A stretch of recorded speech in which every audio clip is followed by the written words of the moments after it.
Bakit mahirap magawa? Kulang sa pananampalataya. Amen? Kulang sa pananampalataya yung gano'n. Natakot maubusan. Pangalawa, meron pang karamutan sa sarili. Ang pagbibigay ng ikapo, mga kapatid, pinapatay mo ang karamutan sa sarili mo. Kasi tayong tao may karamutan talaga. Aminin natin sa hindi, meron. Napakadali natin ng hinayang. Ako, sayang. Pero madalas, pagkarinig natin yung kanta, nanghihinayang, nanghihinayang ang tao. Amen. Laki naman ito. Oh. Nagkapera ko ng 100,000, nabibigyan ko ng 10,000 sa times. Ang laki naman. Oh, si Doktor. Kung nakilala niyo itong doktor, dating hold-upper, dating karnaper sa Batangas, ngayon nagpapaputo na. Oh, kasama natin sa City Organ. Dati pag nagbigay daw ng konti, napipilitan pa. Pag nagbigay siya ng 20, napipilitan pa. Bibigay ng 50, napipilitan pa. Saan pa napupunta yun? Pag nagbigay siya ng 100, ako nakinakay sa akin, napupunta yun. Pero nung nag-born again siya, naintindihan niya yung ikapo. Pag nagbigay siya, todo bigay. Amen?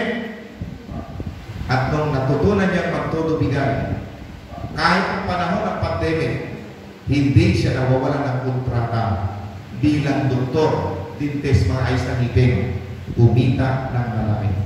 At nung panahon na yung walang church, di ba? Sarado church natin, nag-online lang kami. O, biglang nang tatawag, Kuya Sam. O, naka-coach yun. Kuya Sam. O, dito sa tapat ng gate namin, pakikuha ng sobre. Pagbukas namin, 10,000. Kahit nila. Kaya nakakabayad kami ng upa, wala kaming utang, dahil ng mga kapatiran, kahit hindi kami marami, pero pagkakita po sila, todo bigay. Hindi nanghihinaya. Alam niyo itong doktor na ito, bata pa ho ito, 30 pa lang ho mahigit ito. Bata pa rin ang asawa niya. Alam niyo, kailan lang pinag-operate sa kanilang clinic bilang dintes. Alam niyo, nung nagtapat sa ikapo, nakabili ng bahay, nakabili ng sasakyan. Yung mamahaling sasakyan, nakabili ng Porsche, nakabili ng kung ano-ano sasakyan, ng Fortuner, napaiba-iba na sasakyan. Naibili niya ng kotse ang nanay niya. Pinagpala sila ng Diyos. Kas mo ang bili, hindi utang. Amen? Bakit? Ang susi, paano na pagbibigay sa ikapo? Maraming Kristiyano, matagal na, hindi lang bibigay ng ikapo. Kaya hindi nag-grow. Yes. Sa clinic niya, ang nakalagay na verse, para kahit yung makikita niyo po sa clinic niya sa labas, ang nakalagay po, Malakay, chapter 3, verse 10. Totoo talaga. Naniniwala siya. Kaya alam nyo, nung nagpa-cleaning tayo, dapat malaki bayad namin. Hindi pinagbayad kami. Nilinis ang ngipin namin. Sila dati sa pag nagpalinis ng ngipin, nagpa-check up doon, walang bayad. Pagpastor. Nakakahiya nga Hindi kami pinagbayad. Mga kapatid, bakit po? Sabi lang, pinagpala kami ng Diyos. Paglingkod ng Diyos, pinagpapala kami. Kaya hindi namin pinagbabayad. Nagbabible study kami nagpanabahay kami sa bahay nila. Napakaganda na bahay nila sa inyo mo. Bata pa ko itong dentist na ito. Dati karnaper, adik sa Batangas. Yung sisikwatin yung motor, yung Mio, tapos tanggal lang, tatakbo na nila yan. Bidenta. Meron na silang mga kapatid. Walang imposible sa Diyos kahit masamang tao.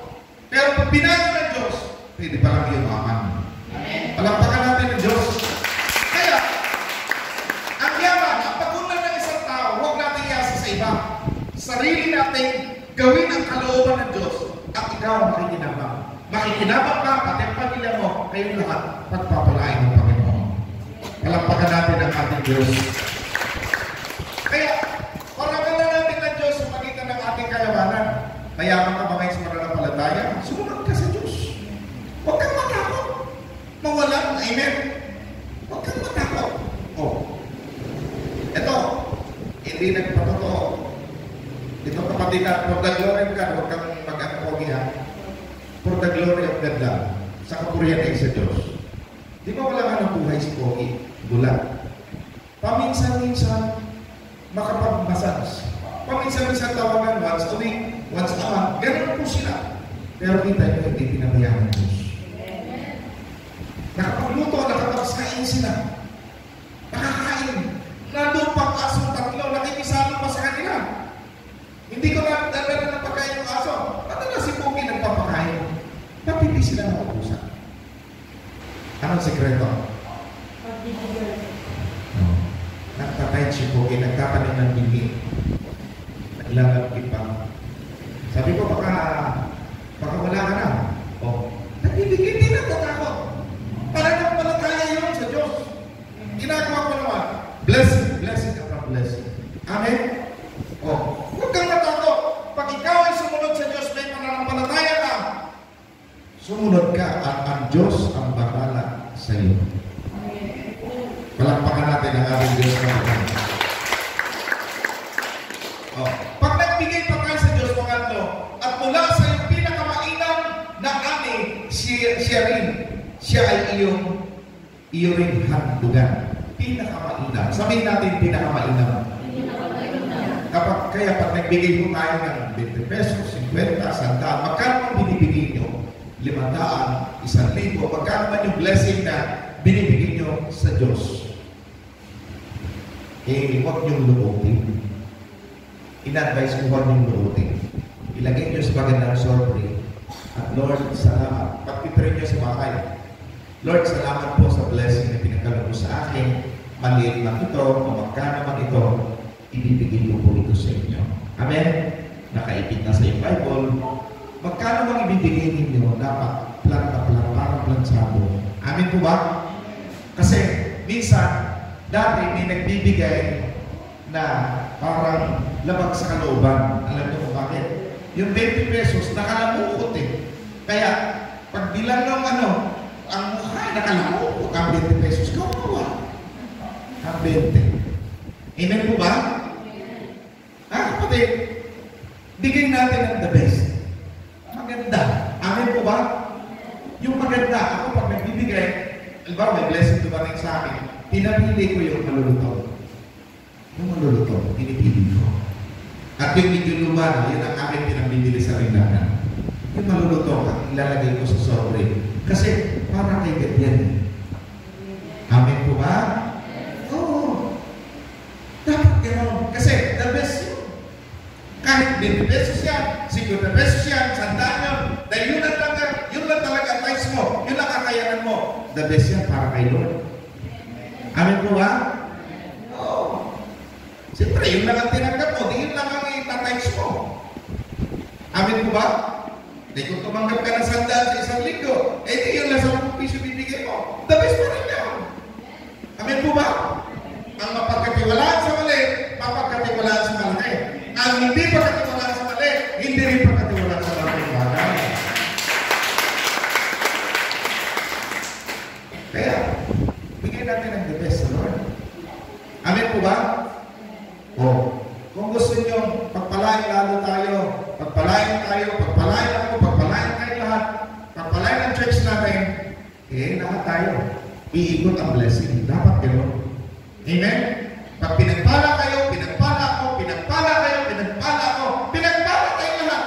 Uunlad kayo, uunlad ako, uunlad tayo lahat. Dapat walang maiwan sa atin. Talakpakan natin ang ating Diyos.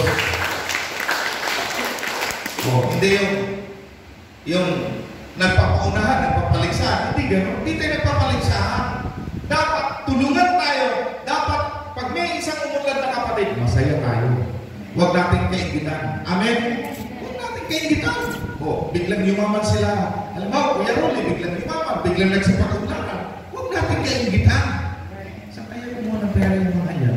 Mahirap. Huwag natin. Biglang yumaman. Malay nyo. Amen? Biglang may nagkaloob sa kanila ng yaman. Bigla silang yumaman. Minsan nag-iisip ka agad ang masama. Amen? Palagi ko, mayaman mo ito yung mga nag-iisip ka agad ng masama. Amen po ba? Tapos hindi man lang